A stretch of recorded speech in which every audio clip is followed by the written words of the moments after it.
After years of an economic slowdown, could science be leading San Diego into a boom? According to a story on the front page of the paper today, 9 development projects are in various phases of construction. Here to talk about his front page UT San Diego article is reporter Gary Robbins and Joe Panetta, president and CEO of BIOCOM. BIOCOM represents more than 600 life science organizations in San Diego and throughout Southern California. Gentlemen, thank you for being here. Thank you. So, Gary, let's begin with some of these projects. Just give us a snapshot of some of the bigger ones. Well, they cover a variety of areas. Most of them are about biomedical research, doing things that are trying to go from bench to bedside, developing a discovery and getting it to market to help people.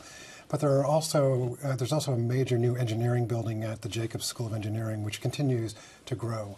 There are a couple of buildings that are going to be on the cliffs there at Scripps that have to do with studying the state of the ocean and what the ocean contributes to the climate.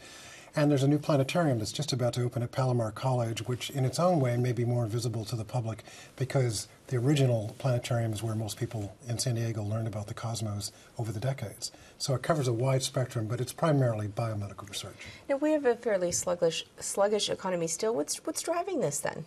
Well, the biotech economy has actually been growing over time, even with the sluggishness in the economy. In fact, in 2010, we saw about a 5% increase in employment in the life science industry here in Southern California. So there's a need, obviously, to continue to develop new medicines, and we've got these incredibly efficient new technologies in sequencing and other areas that are allowing us to test products and develop products in a much more efficient way and a faster way.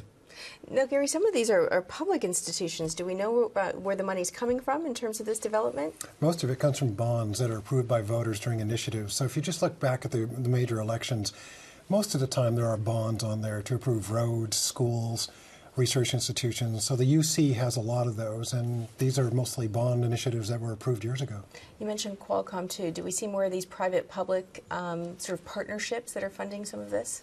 Absolutely. In fact, in San Diego, we're seeing a lot of these public-private partnerships. If you look at the Sanford-Burnham Consortium for Regenerative Medicine as an example, the West, I think it was called the West Wireless Institute. I think they've changed their name, but talk about Qualcomm, this convergence of technologies that's taking place between telecommunications and medical devices and life science.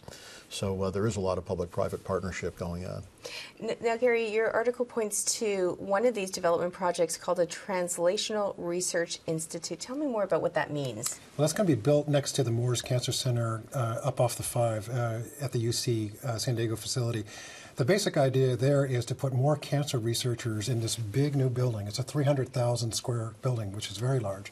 But at the same time, bring in private industry, private investigators. So you have people doing the basic applied research, and you have industry, which is good at taking discovery and turning it into something, translating that into new drugs, into new medical devices. So clinical and translational medicine. Isn't that sort of what's new, too? I mean, I think for a long time we thought of research at the bench. It kind of stayed there for a very long time, and scientists weren't so good at marketing their discoveries. Is this really what San Diego's getting good at, or what, in general, science is now getting better at? Well, I think San Diego, of course, is always at the forefront of what's happening in the evolution of the life science industry. So we are seeing a lot more happening here in the way of translating early-stage research into an opportunity to turn it into products and companies. And there are probably half a dozen efforts underway here in San Diego right now to create those kinds of facilities. Merck recently announced a translational research facility that will probably occupy, I think, about 100,000 square feet or so. We're seeing it even at the UC San Diego Medical School, where there's a translational aspect to what they're doing and teaching physicians and physician researchers as well. We often hear so much that San Diego has to really, not necessarily just expand its economy, but really diversify, because we had relied so much on the military, and we saw what happened in the early 90s with that.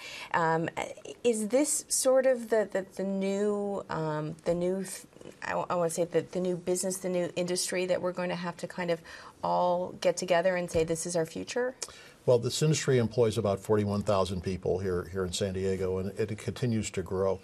The diversity that we're seeing is both in the translational field, but also in new areas of life science. algae biofuels and other forms of biofuels. The industrial biotechnology area, which I like to call green chemicals, is a whole new phase that could actually dwarf the whole pharmaceutical side of the industry with all the opportunity that exists there. And we've got companies doing that here as well. Okay, we're going to have to leave it there. Joe Panetta and Gary Robbins, in your story, of course, it's the front page of the UT today if people want to read more about this. Thank you so much. You're welcome. Thanks.